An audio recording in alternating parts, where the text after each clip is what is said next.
அன்பிற்கினிய இஸ்லாமிய சகோதரர்களே, பெரியோர்களே, இன்றைய தினம் இஸ்லாமிய வரலாற்றில் இஸ்லாத்துடைய காலண்டரில் முதல் தினமாக ஹிஜ்ரி முதல் தினமாக இருந்து கொண்டிருக்கின்றது. நமக்கு ஆங்கிலத்துடைய மாதத்துடைய பெயர்கள் எல்லாம் வரிசையாக தெரியும், தலைகீழாக தெரியும். இன்னும் சிலருக்கு தமிழ் மாதத்துடைய பெயர்களை சொல்ல வேண்டும் என்று சொன்னால் அவர்கள் சொல்லிக்கொண்டே செல்வார்கள். ஆனால் முஸ்லிம்களாகிய நாம் நம்முடைய அரபி மாதத்துடைய பெயர்களை சொல்ல வேண்டும் என்று சொன்னால் நமக்கு தெரிந்த மாதம் இரண்டு மாதம்தான்.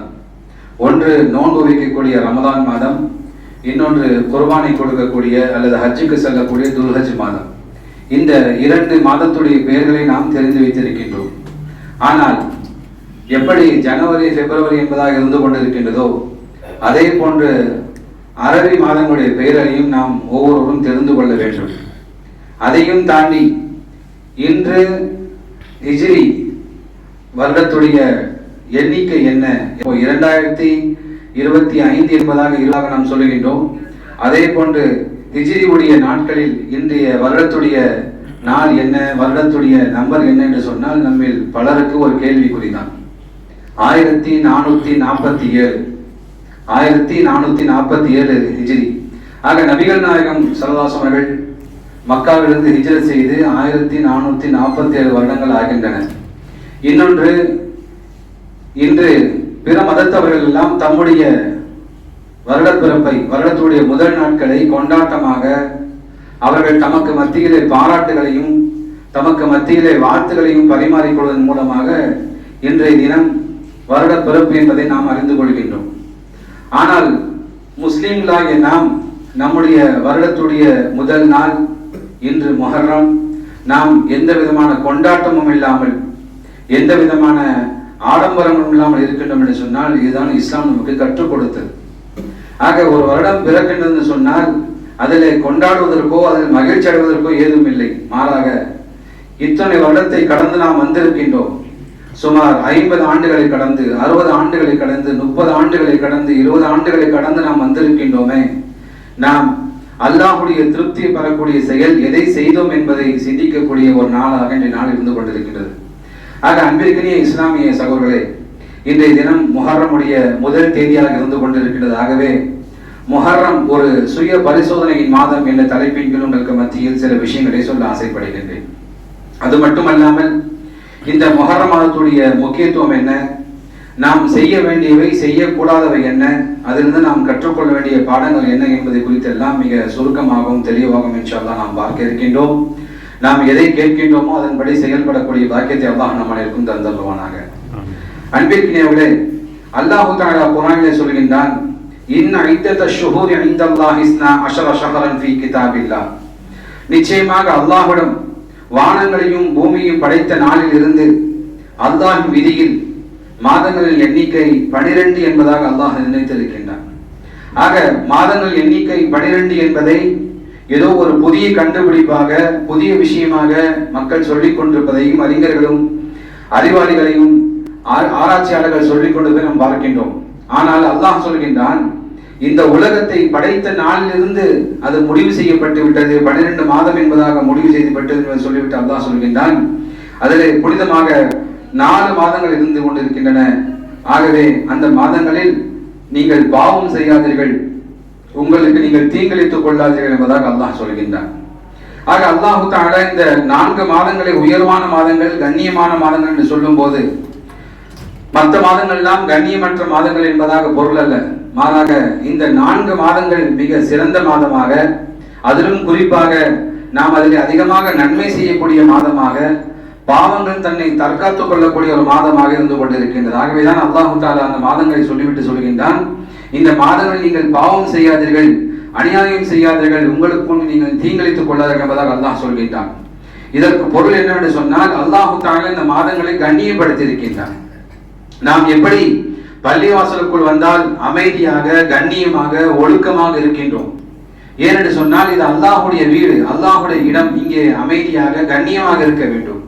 அதே போன்று ஹஜ்ஜுக்கு செல்கின்றோம் என்று சொன்னால் அங்கே கண்ணியத்தை நாம் கடைபிடிக்கின்றோம். ஆக அல்லாஹ் தஆலா எதெல்லாம் புனிதமான இடங்கள், புனிதமான மாதங்கள் என்பதாக சொல்கின்றோனோ அங்கெல்லாம் சற்று அதிகமாக கண்ணியத்தை பேணி நடந்து கொள்ள வேண்டும் என்பதற்காகத்தான் இந்த மாதத்தை அல்லாஹு தஆலா அழுத்தம் திருத்தமாக சொல்லுகின்றான். ஆக இந்த மாதங்களில் பாவம் செய்யாமல் மற்ற மாதங்களில் பாவம் செய்யலாம் என்பதாக நாம் எடுத்துக்கொள்ளக்கூடாது. மாறாக இந்த மாதங்களில் எப்படி நாம் கண்ணியத்தோடு நடந்து கொள்கின்றோமோ அதே போன்று வரக்கூடிய பிற மாதங்கள் நாம் கண்ணியத்தோடு நடந்து கொண்டால் அதற்கும் நிச்சயமாக அல்லாஹு தஆலா கூலி தரக்கூடியவனாக இருந்து கொண்டிருக்கின்றான். ஆக இந்த 4 மாதங்களும் அல்லாஹ்விடத்தில் மிகவும் மதிப்பை வெளிப்படுத்தக்கூடிய ஒரு மாதமாக இருந்து கொண்டிருக்கின்றது. அப்படிப்பட்ட ஒரு மாதத்துடைய முதல் நாளில் நாம் அடியெடுத்து வைத்திருக்கின்றோம். இது வெறும் புதிய ஆண்டின் தொடக்கம் மட்டுமல்ல, மாறாக பல எண்ணற்ற வரலாறுகளையும் ஆழமான பாடங்களையும் கொண்ட ஒரு மாதமாக இருந்து கொண்டிருக்கின்றது. இந்த முஹர்ரம் என்று சொல்லக்கூடிய மாதம் வெறுமனே மற்ற மாதங்களை போன்ற ஒரு மாதம் அல்ல. மாறாக இந்த மாதத்திலே பலவிதமான சம்பவங்கள், பலவிதமான நிகழ்ச்சிகள் நடந்திருக்கின்றன. ஆரம்ப காலத்தை தொட்டு நாம் பார்ப்போம் என்று சொன்னால் பலவிதமான நிகழ்ச்சிகளும் பலவிதமான வரலாற்று நிகழ்வுகளும் நடந்திருக்கின்றன. ஆகவே நாம் இந்த முஹர்ரம் என்பதை நாம் நம்முடைய நினைவுக்கு கொண்டு வரும்போது முஹர்ரத்துடைய 10ஆம் நாள் மட்டுமே நமக்கு நினைவுக்கு வருகின்றது. ஏனென்று சொன்னால் முஹர்ரமுடைய 10ஆம் நாட்கள் மட்டும்தான் மீடியாக்கள் படம் பிடித்து காட்டுகின்றன. இன்று முஸ்லிம்களுடைய பண்டிகை என்பதாக கொண்டாடுகின்றார்கள். இன்னும் சிலர் தெரியாமல் முஹர்ரம் 10 அன்றுதான் நம்முடைய வருடத்துடைய துவக்க நாள் என்பதாகவும் தவறாக விளங்கி இருக்கின்றார்கள். ஆகவே இந்த ஆஷுரா முஹர்ரமுடைய 10ஆம் நாள் மட்டும் நமக்கு நினைவுக்கு வருகின்றது. ஆகவே அது மட்டும் சிறப்புக்குரிய நாள் அல்ல, மாறாக இந்த மாதம் முழுவதுமே சிறப்புக்குரிய ஒரு நிகழ்வுக்கு பெற்ற ஒரு மாதமாக இருந்து கொண்டிருக்கு. அல்லாஹு தஆலா 4 மாதங்களை சிறப்பித்து சொல்கின்றான். துல்காதா, துல்ஹஜ், முஹர்ரம் மற்றும் ரஜப் ஆகிய 4 மாதங்கள் அல்லாஹு தஆலா சிறப்பித்து சொல்கின்றான். இந்த துல்காதா, துல்ஹஜ் என்பது 11, 12 மற்றும் வரக்கூடிய அடுத்தடுத்த மாதமாக இருந்து கொண்டிருக்கின்றது. முஹர்ரம் என்பது முதல் மாதமாக இருந்து கொண்டிருக்கின்றது. இது சற்று தள்ளி ரஜப் மாதம் வந்து கொண்டிருக்கின்றது. ஆகவே இப்னு அப்பாஸ் ரலியல்லாஹு அவர்கள் இந்த வசனத்திற்கு நான் ஓதி காட்டிய இன்ன ஷுஹூர் இன்தல்லாஹி இஸ்னா என்று சொல்லக்கூடிய 9ஆம் அத்தியாயம் 36ஆம் வசனத்திற்கு இப்னு அப்பாஸ் ரலியல்லாஹு அவர்கள் விளக்கம் சொல்கின்றார்கள். இந்த 4 மாதங்களில் செய்யப்படும் நற்செயல்களுக்கு அல்லாஹ் தஆலா அதிகமாக நன்மைகளை கொடுக்கின்றான். அதே போன்று இந்த 4 மாதங்கள் செய்யக்கூடிய பாவங்களுக்கு மிகப்பெரிய தண்டனை அல்லாஹ் தஆலா கொடுக்கின்றான். ஆகவே இந்த மாதங்களில் பாவத்திலிருந்து விலகி நாம் நற்காரியங்களில் மிக கவனத்தோடு ஈடுபட வேண்டும் என்பதாக இப்னு அப்பாஸ் ரலியல்லாஹு அவர்கள் விளக்கம் சொல்கின்றார்கள். மேலும் நபிகள் நாயகம் ஸல்லல்லாஹு அலைஹி வஸல்லம் இந்த மாதத்தை பற்றி சொல்லும்போது சொன்னார்கள், ரமலானுக்கு பிறகு சிறந்த நோன்பு அல்லாஹ்வின் மாதமான முஹர்ரம் மாதத்தில் வைக்கக்கூடிய நோன்பு என்பதாக சொல்லி காட்டினார்கள். மேலும் இந்த ஆஷுரா நாளில் நோன்பு நோற்பது கடந்த ஒரு வருட பாவங்களுக்கு பரிகாரமாக அமையும் என்பதாக நான் நம்பிக்கை கொள்கிறேன் என்பதாக சொன்னார்கள். இந்த 10ஆம் நாள் நோன்பு வைப்பதை நபிகள் நாயகம் சிறப்பித்து சொன்னார்கள். அந்த நாளில் நோன்பு வைத்தால் நிச்சயமாக ஒரு வருடத்துடைய கடந்த வருடத்துடைய பாவத்தை அல்லாஹ் மன்னிக்கிறான் என்பதாக சொன்னார்கள். நபிகள் நாயகம் ஸல்லல்லாஹு அலைஹி வஸல்லம் மதீனாவுக்கு வந்தபோது யூதர்கள் அனைவரும் முஹர்ரம் 10ஆம் தினம் நோன்பு வைத்திருக்கின்றார்கள். நபிகள் நாயகம் அவர்கள் விசாரிக்கின்றார்கள், நீங்கள் நோன்பு வைப்பதற்குண்டான காரணம் என்ன என்று கேட்கின்றார்கள். அதற்கு யூதர்கள் சொன்னார்கள், இந்த நாளில் தான் அல்லாஹு தஆலா மூசா அலைஹிஸ்ஸலாம் அவர்களை பனு இஸ்ரவேலையும் ஃபிரௌனுடைய பிடியிலிருந்து காப்பாற்றினான். ஃபிரௌனுடைய கொடுமையிலிருந்து காப்பாற்றப்பட்ட ஒரு தினமாக இருந்து கொண்டிருக்கின்றது. ஃபிரௌனை கடலிலே மூழ்கடித்தான். அதற்கு நன்றி செலுத்தும் விதமாக மூசா அலைஹிஸ்ஸலாம் அவர்கள் நோன்பு வைத்தார்கள். ஆகவே நாங்களும் நோன்பு வைக்கின்றோம் என்பதாக யூதர்கள் சொன்னார்கள். இதை கேட்ட நபி ஸல்லல்லாஹு அலைஹி வஸல்லம் சொன்னார்கள், மூசா நபி அவர்களை உங்களை விட நாங்கள் அதிகம் உரிமை பெற்றவர்கள். ஆகவே நாங்களும் நோன்பு வைப்போம் என்பதாக சொல்லி சஹாபாக்களுக்கு நோன்பு வைக்கும்படி ஏவினார்கள். முஹர்ரம் 10 அன்று கண்டிப்பாக நோன்பு வைப்பது கட்டாயமான ஒரு சுன்னத்தாக நபிகள் நாயகம் ஸல்லல்லாஹு அலைஹி வஸல்லம் அவர்கள் சஹாபாக்களுக்கு சொன்னார்கள். இந்த நோன்பு வைத்து சில நாட்களுக்கு பின்பு சஹாபாக்கள் அல்லாஹ்வுடைய தூதரை கேள்வி கேட்டார்கள். அல்லாஹ்வுடைய தூதர், நீங்கள் யூதருக்கு மாறு செய்யுங்கள் என்பதாக சொல்வீர்கள். யூதர்கள் எப்படி 10ஆம் நாள் நோன்பு வைக்கின்றார்களோ அதே போன்று நாமும் நோன்பு வைக்கின்றோமே, இது சரிதானா என்பதாக கேட்கும் போது நபிகள் நாயகம் சொன்னார்கள், ஆம், இன்ஷா அல்லாஹ் நான் அடுத்த வருடம் உயிரோடு இருந்தால் 9, 10 ஒரு நாள் முன்பாகவே 9வது தினமும் 10வது தினமும் நோன்பு வைப்பேன் என்பதாக சொன்னார்கள். ஆக அந்த அடிப்படையில் அறிஞர்கள் சொல்கின்றார்கள், 9, 10 நோன்பு வைப்பது சுன்னத்தாக இருந்து கொண்டிருக்கின்றது. அடுத்த வருடம் நபி ஸல்லல்லாஹு அலைஹி வஸல்லம் மரணித்து விட்டார்கள். ஆகவே நபிகள் நாயகம் சொன்னதன் அடிப்படையில் 9, 10 நாம் நோன்பு வைக்க வேண்டும் அல்லது 10, 11 நோன்பு வைக்க வேண்டும் என்பதாக அறிஞர்கள் சொல்கின்றார்கள். ஆக அந்த அடிப்படையில் கட்டாயமாக்கப்பட்ட சுன்னத்தாக, மிக வலியுறுத்தப்பட்ட சுன்னத்தாக இந்த முஹர்ரத்துடைய 9ஆம் நாளும் முஹர்ரத்துடைய 10ஆம் நாளும் நோன்பு வைப்பது சிறந்ததாக இருக்கின்றது.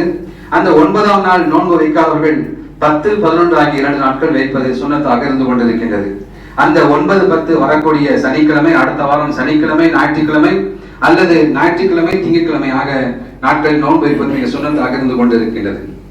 இந்த ஆஷுரா நாள் முஹர்ரத்துடைய 10ஆம் நாள் என்று எடுத்துக்கொண்டால் நம்முடைய நினைவுக்கு வருவது கர்பலா சொல்லக்கூடிய கர்பலாவில் நடந்த யுத்தம், ஹுசைன் அலி அவர்களுடைய தியாகம் தான் நமக்கு நினைவில் வரும். அது ஒரு துயரமான நிகழ்வு என்பதில் சந்தேகம் இல்லை. ஆனால் அவர்கள் தியாகம் வீரத்துக்கும் சத்தியத்திற்கும், சத்தியத்திற்காக போராடுவதற்காக மிகப்பெரிய ஒரு முன்னுதாரணமாக இருந்தது. ஆகவே அந்த சத்தியத்துக்காக, அசத்தியத்துக்கு எதிராக போராடினார்கள். போராடி தம்முடைய உயிரை தியாகம் செய்த ஒரு தினமாக இந்த ஆஷுரா தினம் இருந்து கொண்டிருக்கிறது. ஆக குர்ஆன் ஹதீஸ் அடிப்படையில், இந்த அடிப்படையில் நாம் நோன்பு வைக்கின்றோமா? ஹுசைன் ரலியல்லாஹு அவர்கள் கர்பலாவிலே உயிர் தியாகம் செய்தார்கள், அசத்தியத்துக்கு எதிராக போராடினார்கள், சத்தியத்துக்காக போராடினார்கள் என்பதற்காக நாம் நோன்பு வைக்கணுமா என்று பார்ப்போம் என்று சொன்னால், அதற்கும் இந்த நோன்புக்கும் எந்த விதமான தொடர்பும் இல்லை என்பதை நாம் புரிந்து கொள்ள வேண்டும். ஹுசைன் ரலியல்லாஹு அவர்கள் அல்லாஹ்வுடைய தூதருடைய பேரர் என்பதிலே மாற்று கருத்தில்லை. ஹுசைன் அவர்கள் இந்த கர்பலா யுத்தத்திலே உயிர் நீத்தார் என்பதிலே மாற்று கருத்தில்லை. ஆனால் அது ஒரு வரலாற்று நிகழ்வாகத்தான் இஸ்லாம் பார்க்கின்றது ஒழிய அதை சிறப்பித்து அதற்காக நாம் நோன்பு வைக்க வேண்டும், அதற்காக தன்னை வருத்தி கொள்ள வேண்டும், அதற்காக அந்த மாதம் முழுவதுமே நாம் துக்கம் அனுஷ்டிக்க வேண்டும் என்பதை இஸ்லாம் ஒருபோதும் சொல்லவில்லை என்பதை நீங்கள் ஆழமாக பதிவு செய்து கொள்ள வேண்டும். அதற்கும் அவர்கள் கொண்டாடக்கூடிய, அவர்கள் உடம்பை கிழித்துக் கொண்டு கருப்பாடைகளை அணிந்து கொண்டு தம்முடைய நகங்களால் உடம்பை கீறி கிழித்துக் கொள்ளக்கூடிய நிகழ்வுக்கும் இஸ்லாத்திற்கும் எந்த விதமான தொடர்பும் இல்லை. இஸ்லாம் இதை ஒருபோதும் அனுமதிக்கவில்லை என்பதை நீங்கள் புரிந்து கொள்ள வேண்டும். மேலும் குர்ஆனை நாம் திருப்பி பார்ப்போம் என்று சொன்னால், அல்லாஹ் தஆலா மூசா அலைஹிஸ்ஸலாமுடைய போராட்டத்தை சொல்லித் தருகின்றான்.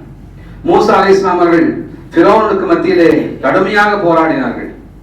ஃபிரௌனுக்கு மத்தியிலே தம்முடைய சமுதாய மக்களை காப்பாற்றுவதற்காக வேண்டி மிக அதிகமாக போராடினார்கள். அதை குர்ஆனில் அல்லாஹ் தஆலா சொல்லும்போது, ஃபிரௌனுடைய கூட்டத்தாரை நாம் கடலிலே மூழ்கடித்தோம், நீங்கள் பார்த்து கொண்டிருக்க மூசாவையும் அவருடைய கூட்டத்தாரை நாம் காப்பாற்றினோம் என்பதாக அல்லாஹ் தஆலா சொல்லித் தருகின்றார்.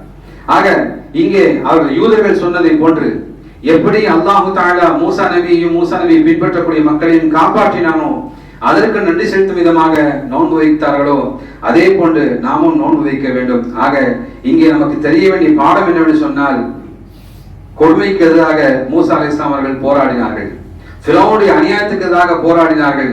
ஆகவே அல்லாஹ் தஆலா மிக பெரிய ஒரு வெற்றியை கொடுத்தான். அந்த வெற்றியை நினைவு கூறும் விதமாக நாம் நோன்பு வைக்கணும் என்பதை நாம் மறந்துவிடக் கூடாது. ஆக முஹர்ரம் மாதத்தில் நாம் செய்ய வேண்டிய மிக முக்கியமான ஒரு செயல் என்னவென்று சொன்னால், அன்றைய தினம் 10ஆம் நாள் 9, 10 நோன்பு வைப்பது மிக முக்கியமான ஒரு நிகழ்வாக இருந்து கொண்டிருக்கின்றது. ஆக 9வது நாளில் மிஸ் செய்தவர்கள் 10, 11 ஆகிய 2 நாட்களில் மிகவும் நோன்பு வைப்பது மிக மிக சுன்னத்தாக இருந்து கொண்டிருக்கின்றது. ஆகவே ஆஷுரா நோன்பு மட்டுமல்லாமல் அந்த முஹர்ரம் மாதம் நோன்பு வைப்பு முழுவதுமாக நோன்பு வைப்பதும் சிறப்புக்குரியதாக இருந்து கொண்டிருக்கிறது. காரணம் என்ன சொன்னால், அல்லாஹ்வுடைய தூதர்கள் சொன்னார்கள், ரமதானுக்கு பிறகு ஒரு சிறந்த நோன்பு என்று சொன்னால் அல்லாஹ் மாதம் ஆகிய முஹர்ரம் மாதத்துடைய நோன்பு என்பதாக சொன்னால், ஆகவே அந்த மாதத்தில் நாம் எந்த அளவுக்கு முடியுமோ அந்த அளவுக்கு நோன்பு வைக்க வேண்டும். உதாரணமாக சிலர் வாரத்துடைய 2 நோன்புகள் வைப்பார்கள், திங்கள் வியாழன் நோன்பு வைப்பார்கள். இன்னும் சிலர் ஐயாமுல் பீல் என்று சொல்லக்கூடிய நோன்புகளை 3 நோன்புகளை வைப்பார்கள். ஆக இப்படி நம்மால் எவ்வளவு முடியுமோ அந்த அளவுக்கு நோன்புகளை வைப்பது சிறப்புக்குரியதாக இருந்து கொண்டிருக்கிறது. ஆகவே முஹர்ரம் மாதத்தில் முடிந்தவரை அதிகமான நாட்களில் நோன்பு வைப்பதை இஸ்லாம் ஊக்குவிக்கின்றது என்பதை நாம் புரிந்து கொள்ள வேண்டும். அடுத்து இந்த முஹர்ரம் மாதத்தில் அதிகமான நற்காரியங்களில் ஈடுபட வேண்டும். முஹர்ரம் மாதத்துடைய தன்மைகளை புரிந்து கொண்டு அதிகமான நற்காரியங்களில் நாம் ஈடுபட வேண்டும். உதாரணமாக குர்ஆனை ஓதுதல், குர்ஆனை பொருளறிந்து ஓதுதல், குர்ஆனோடு நம்முடைய உறவை மேம்படுத்திக் கொள்ளுதல். மேலும் இந்த முஹர்ரம் மாதத்துடைய சிறப்புகளை நம்முடைய முஸ்லீம் அல்லாத நண்பருடைய மத்தியிலே முஹர்ரத்துடைய சிறப்புகளை சொல்வது, ஃபிரௌனுடைய கொடுமைகளை சொல்வது, மூசா அலைஹிஸ்ஸலாமுடைய போராட்டங்களை நாம் சொல்வது, இது ஒரு நற்காரியமாக இருந்து கொண்டிருக்கிறது. அதே போன்று நஃபிலான தொழுகைகள், கடமையான தொழுகையோடு சேர்த்து நஃபிலான தொழுகைகளை அதிகப்படுத்துவது, தர்மம் செய்வது, ஏழை எளிய மக்களுக்கு உதவுவது, அண்டை வீட்டாரை ஆதரிப்பது, மேலும் அதிகமாக துஆ செய்வது, நம்முடைய தேவைகளை, நம்முடைய பாவ மன்னிப்புகளை அல்லாஹ்விடம் கேட்பது, திக்ர் செய்வது, அல்லாஹ்வை தஸ்பீஹ் சொல்வது, அல்லாஹ்வை புகழ்வது, இதெல்லாம் மிக அதிகமாக செய்யக்கூடிய ஒரு தினமாக இருந்து கொண்டிருக்கிறது. மேலும் பழைய தவறுகளுக்காக வேண்டி பாவ மன்னிப்பு தேட வேண்டும். புதிய ஆண்டின் தொடக்கத்தை கடந்த கால பாவ மன்னிப்பிலிருந்து மேலும் ஒரு வாய்ப்பாக நாம் பயன்படுத்திக் கொள்ள வேண்டும். ஏனென்று சொன்னால் நபிகள் நாயகம் சொன்னார்கள், நோன்பு வைப்பதன் மூலமாக கடந்த ஆண்டுடைய பாவத்தை அல்லாஹ் மன்னிப்பான் என்பதால் நான் ஆதரவு வைக்கிறேன் என்பதாக சொன்னார்கள். ஆக நம்முடைய பழைய தவறுகளுக்காக வேண்டிய அல்லாஹ்விடம் தொடர்ந்து நாம் பாவ மன்னிப்பு கேட்க வேண்டும். காரணம் அல்லாஹ் சொல்கின்றான், வதூபு இலல்லாஹி ஜமீஆ அய்யுஹல் முஃமினூன் லஅல்லகும் துஃப்லிஹூன். மேலும் நம்பிக்கை கொண்ட அனைவரும் அல்லாஹ்வை நோக்கி பாவ மன்னிப்பு தேடுங்கள், நம்பிக்கை கொண்டவர்களை இதனால் நீங்கள் வெற்றி அடையலாம் என்பதாக அல்லாஹ் சொல்கின்றான். அடுத்தபடியாக நாம் சுய பரிசோதனை செய்ய வேண்டும், திட்டமிட வேண்டும். இந்த ஆண்டுடைய துவக்கத்தில் கடந்த ஆண்டோடு இந்த ஆண்டு வரக்கூடிய ஆண்டு நம்முடைய பணிகள் எப்படி இருக்கும், நம்முடைய மார்க்கத்துடைய ஒப்பீடுகள், நான் மார்க்கத்திற்காக எப்படிப்பட்ட பணிகளை நான் செய்ய போகின்றேன் என்ற ஒரு ஒப்பீடை நாம் பார்க்க வேண்டும். ஆனால் இந்த மனிதன் ஒவ்வொரு ஆண்டும் ஒவ்வொரு மாதமும் தம்முடைய வருமானத்தை கணக்கெடுக்கின்றான். சென்ற ஆண்டை விட இந்த ஆண்டு எவ்வளவு நான் சம்பாதித்திருக்கின்றேன், சென்ற ஆண்டை விட இந்த ஆண்டு நான் எவ்வளவு சொத்து சேர்த்திருக்கின்றேன் என்பதாக பார்க்கின்றேன். ஆனால் நீங்கள் சம்பாதிக்கக்கூடிய சொத்துக்களும் உங்களுடைய செல்வங்களும் நாளைக்கு உங்களோட கபரிலே வந்து அடைக்கப்படாது என்பதை விளங்கிக் கொள்ளுங்கள். அறிஞர்கள் சொல்வார்கள், உங்களுக்காக தயாரிக்கப்படக்கூடிய கஃன் துணிகளில் ஒரு மணி பர்சுகளும் வைக்க முடியாது, பர்சுகள் வைக்க முடியாது, பணங்கள் வைக்க முடியாது. ஆகவே நீங்கள் மன்னரைக்கு செல்வதற்கு முன்பாக நன்களை அதிகமாக சேர்த்துக் கொள்ளுங்கள் என்பதாக சொல்வார்கள். அந்த அடிப்படையில் நாம் சுய பரிசோதனை செய்து கடந்த ஆண்டு நம்மோடு பள்ளிவாசலுடைய தொடர்பு, குர்ஆனுடைய தொடர்பு, அல்லாஹ்வுடைய தொடர்பு எப்படி இருந்தது, இனி இந்த ஆண்டுகளில் நான் எப்படி டெவலப் செய்ய போகின்றேன், எப்படி தன்னை மாற்றிக்கொள்ள போகின்றேன், கடந்த ஆண்டு நான் எந்த அளவுக்கு நான் பாவத்திலே மூழ்கி இருந்தேன், ஒரு குடிகாரனாக, புகைப்பிடிப்பவனாக, கெட்ட பழக்கம் உள்ளவனாக, தொழுகவனாக இருந்து கொண்டிருந்தேன். இந்த ஆண்டு முதல் நான் நல்லவனாக மாறுவேன், நான் போதை பழக்கத்திலிருந்து வெளியே வருவேன், நான் தொழுகையாளியாக மாறுவேன், குறைந்தபட்சம் 5 வரையும் ஜமாத்தோடு தொழுவேன் என்ற ஒரு முடிவு எடுத்துக்கொண்டு நம்முடைய வாழ்க்கையை நாம் துவக்க முன் வர வேண்டும். ஏனென்று சொன்னால் கடந்த ஆண்டும் இந்த ஆண்டும் சுய பரிசோதனை செய்து ஒப்பிட்டு பார்க்கும்போது நிச்சயமாக நாம் வெற்றி கொள்ள முடியும். அல்லாஹ் சொல்கின்றான், யா அய்யுஹல்லதீன ஆமனு தகுல்லாஹ வல் தன்துர் நஃப்சும் மா கத்தமத் லிகத் வத்தகுல்லாஹ் இன்னல்லாஹ கபீரும் பிமா தஅமலூன். நம்பிக்கை கொண்டவர்களே, அல்லாஹ் கஞ்சுங்கள், நீங்கள் ஒவ்வொருவரும் நாளை மறுமைக்காக நீங்கள் எதை தயார் செய்து வைத்திருக்கிறீர்கள் என்பதை எண்ணி பார்த்துக் கொள்ளுங்கள். மறுமைக்காக நீங்கள் எதை சேகரித்து வைத்திருக்கிறீர்கள் என்பதை எண்ணி பாருங்கள் என்பதாக அல்லாஹ் தஆலா சொல்லித் தருகின்றான். அந்த அடிப்படையில் நாம் மறுமைக்காக நாம் எதை தயார் செய்து வைத்திருக்கிறோம் என்பதை நாம் யோசித்து பார்க்க வேண்டும். அதற்காக நாம் தயாரித்துக் கொள்ள வேண்டும். நன்மையின் பக்கம் ஃபஃபிர்ரு இலல்லாஹ், அல்லாஹ்வின் பக்கம் நன்மையின் பக்கமும் விரைந்து ஓடக்கூடிய மனிதர்களாக, விரைந்து வரக்கூடிய மனிதர்களாக நாம் இருக்க வேண்டும். நீங்கள் இப்போது முடிவெடுக்கின்றீர்கள், இன்ஷா அல்லாஹ் நான் இனி ஒரு நல்லவனாக, ஒழுக்கமானவனாக, தீய பழக்கம் இல்லாதவனாக, 5 வேளை தொழுகக்கூடிய மனிதனாக நான் மாறுவேன் என்பதாக நீங்கள் முடிவெடுக்கின்றீர்கள். ஒரு ஆழமான நியத்தோடு நான் அப்படி செயல்படுவேன் என்ற நம்பிக்கையோடு நீங்கள் முடிவெடுத்து நீங்கள் செல்கின்றீர்கள். செல்கின்ற போது உங்களுக்கு மரணம் ஏற்பட்டு விடுகின்றது. நீங்கள் இறந்து விடுங்கள் என்று சொன்னால் உங்களுடைய நீயத்திற்காக வேண்டி அல்லாஹு தஆலா நீங்கள் செயல்பட்ட நற்கூலி அல்லாஹு தஆலா வழங்குகின்றார். அல்லாஹு தஆலா நன்மைகளை வழங்குவதற்கு தயாராக இருந்து கொண்டிருக்கிறான். ஆனால் அந்த நன்மைகளை பெற்றுக் கொள்வதற்கும் அந்த நன்மைக்காக தகுதிகளை தயார் செய்து கொள்வதற்கும் நம்மில் யாரும் தயாராக இல்லை. ஆக நாளைக்கு மறுமை நாளில் கை செய்தப்படக்கூடிய மனிதர்களாக, நாளைக்கு மறுமை நாளில் நம்முடைய கைகளையே கடித்துக் கொள்ளக்கூடிய ஒரு கை சேதம் பிடித்த மனிதர்களாக நாம் ஒருபோதும் மாறிவிடக் கூடாது என்பதைத்தான் அல்லாஹ் தான் ஆசைப்படுகின்றான். அல்லாஹ் எதை விரும்புகின்றான்?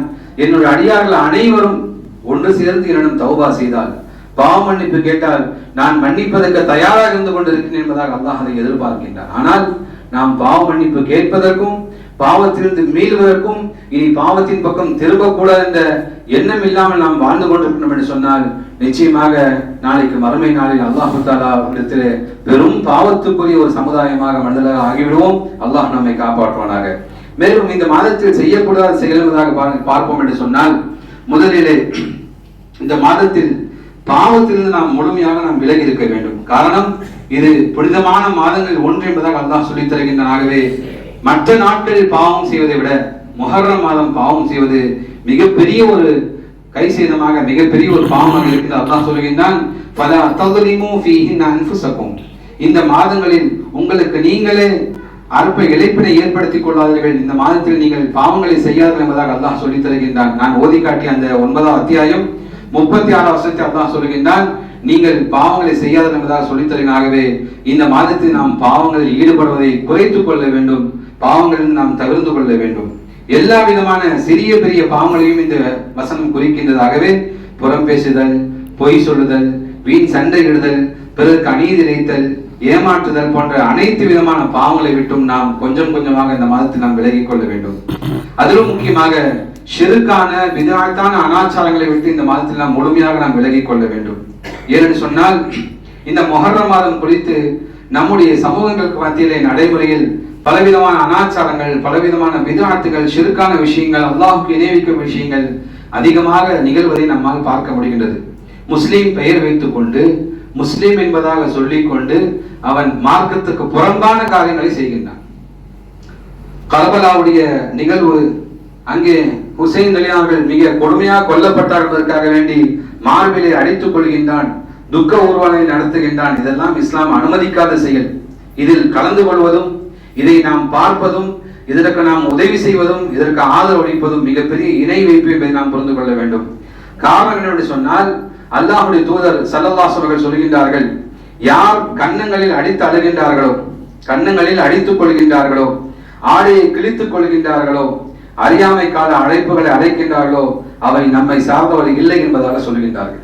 துக்கத்தின் காரணமாக நம்மை நாமே கன்னத்தில் அடித்துக் கொள்வது, அல்லது ஆடைகளை கிழித்துக் கொள்வது, அல்லது அறியாமை கால அழைப்பு போன்று தவறான பெயர்களை செய்து நாம் சொல்லிக் கொண்டிருப்பது எல்லாம் ஒரு முஸ்லீமுடைய செயல் இல்லை என்பதாக நபிகள் நாயகம் சொன்னார்கள். ஆக இப்படிப்பட்ட செயல்களை யார் செய்கின்றார்களோ அவர்கள் முஸ்லீம் இல்லை என்று நாம் விளங்கிக் கொள்ள வேண்டும்.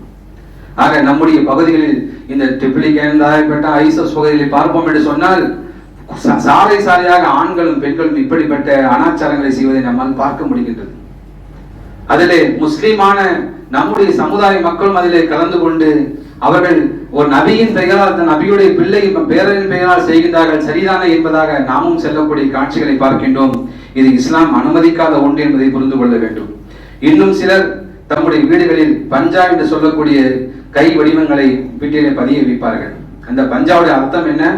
ரசூலுல்லாஹி ஸல்லல்லாஹு அலைஹி வஸல்லம், ஃபாத்திமா ரலியல்லாஹு அன்ஹா, அவருடைய கணவர் அலி ரலியல்லாஹு அன்ஹு, அவருடைய பிள்ளை ஹசன், ஹுசைன் ஆகிய 5 பேர்களை நினைவு செய்யக்கூடிய அந்த பாஞ்ச் என்று சொல்லக்கூடிய அந்த பஞ்சாவை வீட்டிலே பதிய வைப்பது அனாச்சாரங்களுடைய உச்சகட்டமாக இருந்து கொண்டிருக்கிறது. அதை புனிதமாக கருதுவது, அதற்கு வழிபடுவது, கை விரல்களை போன்று ஒரு ஏற்பாடுகளை செய்து அதை ஊர்வலமாக எடுத்து செல்வது, அதற்கு பூஜைகளும் புனஸ்காரங்களும் செய்வது, இதெல்லாம் மார்க்கத்துக்கு புறம்பான ஒன்று என்பதை நாம் விளங்கிக் கொள்ள வேண்டும். அதே போன்று உடலை கிழித்துக் கொள்வது, நெஞ்சிலை அடித்துக் கொள்வது, யா அலி யா ஹுசைன் என்பதாக கத்துவது, இதெல்லாம் மார்க்கத்திலே இல்லாத ஒன்று என்பதை புரிந்து கொள்ள வேண்டும். அதே போன்று பஞ்சா ஜோதிக்கப்பட்ட வீடுகளில் எடுத்துக்கொண்டு உலா வருவது, இதெல்லாம் தவறான ஒரு செயல். அதிலும் குறிப்பாக நம்முடைய சமுதாயத்தில் சில மொழி பேசக்கூடிய மக்கள் இருக்கின்றார்கள். இந்த முஹர்ரத்துடைய முதல் 10 நாட்கள் திருமணம் முடித்திருந்தால் கணவனையும் மனைவனையும் பிரித்து வைப்பது. ஏனென்று சொன்னால் இது துக்கத்துடைய மாதம். கணவனும் மனைவியும் ஒன்று சேர்ந்திருக்க கூடாது. எந்த விதமான நல்ல காரியங்களையும், வீடுகள் கூடி போகுவது, கடை செல்வது, வெளிநாட்டுக்கு செல்வது, அல்லது எந்த திருமணம் செய்வது, எந்த விதமான நற்காரியங்களும் செய்யக்கூடாது. காரணம் இது துக்கத்துடைய மாதம் என்பதாக அவர்கள் சொல்வது முற்றிலும் தவறான, ஷிர்கான, விதத்தான விஷயம் என்பதை புரிந்து கொள்ள வேண்டும். அதே போன்று அந்த முஹர்ரத்துடைய 10ஆம் நாள் தீ மிதிப்பது, உடலிலே தீயை வைத்துக் கொள்வது, விசேஷமான உணவுகளை சமைத்து பரிமாறிக்கொள்வது, இதெல்லாம் மார்க்கத்தில் அனுமதிக்காத ஒன்று என்பதை நாம் விளங்கிக் கொள்ள வேண்டும். இது முற்றிலும் இஸ்லாம் தடுக்கக்கூடிய, இஸ்லாம் வெறுக்கக்கூடிய, இணை வைப்பில் நம்மை கொண்டு சேர்க்கக்கூடிய ஒரு செயலாக இருக்கும். ஆகவே இதுக்கு நாம் ஒருபோதும் நாம் துணை போகக்கூடாது என்பதை புரிந்து கொள்ள வேண்டும். கர்பலா நடந்த துயரமான நிகழ்வுகளை சந்தேகம் இல்லை. ஹுசைன் அவருடைய ரலியல்லாஹு தியாகம் போற்றக்கூடியதுதான். ஆனால் இஸ்லாம் சொல்லக்கூடிய விஷயத்தை நாம் பார்க்க வேண்டும். இஸ்லாம் சொல்கின்றது, உங்கள் குடும்பத்தில் உங்கள் பிள்ளையோ, உங்கள் கணவனோ, உங்கள் பிள்ளையோ, அல்லது உங்கள் மனைவியோ, அல்லது உங்கள் உறவினர்களோ, மனைவி கணவனை தவிர யார் இறந்து போனாலும் சரி, அதிகபட்சமாக துக்கம் 3 நாட்கள் தான். ஆக மனைவிக்கு மட்டும்தான் இத்தா என்று சொல்லக்கூடிய 4 மாதம் 10 நாட்கள் அவர்கள் துக்கம் அனுஷ்டிக்க வேண்டும். மனைவிக்கு மட்டும், கணவனை இழந்த மனைவிக்கு மட்டும்.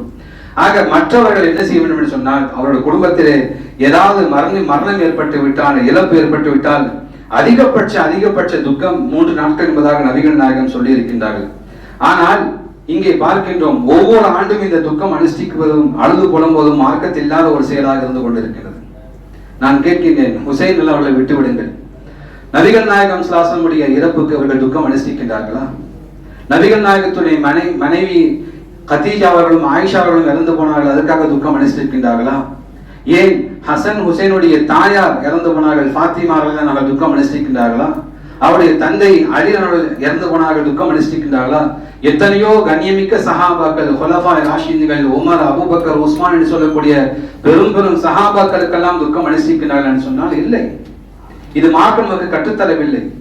ஆகவே மார்க்கம் கற்றுத்தராத ஒரு செயலை மார்க்கத்தின் பெயரால் செய்வதுதான் பித்அத் என்பதை புரிந்து கொள்ள வேண்டும். ஆகவே அதில் நாம் ஒருபோதும் கலந்து கொள்ளக்கூடாது. இதை ஏன் நான் அழுத்தி சொல்கிறேன் என்று சொன்னால், நம்முடைய பகுதியில் இருக்கக்கூடிய பலர் இப்படிப்பட்ட நிகழ்வுகளில் கலந்து கொள்கின்றார்கள், அதற்காக உதவி செய்கின்றார்கள். இது மாபெரும் இணை வைப்புக்கு துணை போவதாக நீங்கள் விளங்கிக் கொள்ள வேண்டும். ஆகவே முஹர்ரம் மாதத்திலே நாம் கற்றுக்கொள்ள வேண்டிய முக்கியமான பாடம் என்று சொன்னால், பொறுமையை நாம் கற்றுக்கொள்ள வேண்டும். ஏனென்று சொன்னால், மூசா அலைஹிஸ்ஸலாம் அவர்கள் ஃபிரௌன் செய்த அனைத்து கொடுமைக்கு அவர்கள் தந்த பதில் அவர்கள் பொறுமையாக கை கொண்டார்கள். ஃபிரௌன் கடுமையாக தொல்லைப்படுத்தினான் மூசா அவர்களுக்கு. மூசா அவர்கள் அல்லாஹ் மீது நம்பிக்கை வைத்தார்கள், பொறுமையை மேற்கொண்டார்கள். அந்த பொறுமையின் விளைவாக அல்லாஹு தஆலா மாபெரும் வெற்றியை கொடுத்தான் என்பதாக குர்ஆன் சொல்கிறது. அல்லாஹ் கூறுகின்றான், நிச்சயமாக நீங்கள் பொறுமையை கடைபிடித்தீர்கள், இறை பயத்தோடு நடந்து கொண்டால் அவருடைய சூழ்ச்சி உங்களுக்கு எந்த ஒரு தீங்கையும் செய்யாது. அல்லாஹு தஆலா அவர்கள் செய்வது அனைத்தையும் நன்கறிந்தவன் என்பதாக அல்லாஹ் சொல்லித் தருகிறான். ஆகவே மூசா நபிக்கு கிடைத்த வெற்றி இந்த பொறுமையின் மூலமாக கிடைத்தது. ஆகவே நாம் அதிகமாக இந்த மாதத்திலே பொறுமையை மேற்கொள்ள வேண்டும். அதே போன்று ஒற்றுமையும் சகோதரத்துவத்தை மேற்கொள்ள வேண்டும். அதே போன்று முஸ்லிம்கள் ஒருவருக்கொருவர் உதவி செய்யக்கூடிய மனிதர்களாக, முஸ்லிம்கள் ஒருவருக்கொருவர் வலுப்படுத்தக்கூடிய மனிதர்களாக நாம் தெரிந்து கொள்ள திகழ வேண்டும். இந்த முஹர்ரம் மாதம் என்பது வெறும் நோன்பு மற்றும் சிறப்பல்ல, மாறாக நம்மை சீர்திருத்திக் கொள்வதற்கும், அல்லாஹ்வின் பாதையில் உறுதியாக இருப்பதற்கும், தியாக உணர்வோடு வாழ்வதற்கும், தீமை விட்டு முழுமையாக விலகி நன்மையின் பக்கம் திரும்பக்கூடிய ஒரு புனிதமான ஒரு மாதமாக இருக்கின்றது. ஆகவே இந்த மாதத்தை சரியான முறையிலே பயன்படுத்தி அல்லாஹும் ரசூலும் எந்த அளவுக்கு சிறப்பித்து சொன்னார்களோ அதை புரிந்து அதனுடைய முழுமையான கூலியை பெற்றுக்கொள்ளக்கூடிய நன்மக்களாக அல்லாஹ் தஆலா மனைமாக்கி அல்வானாக. நம்முடைய பாவங்களை மன்னித்து அல்வானாக. பாரக்கல்லாஹு வலக்கும் ஃபில் ஆயத்தி வ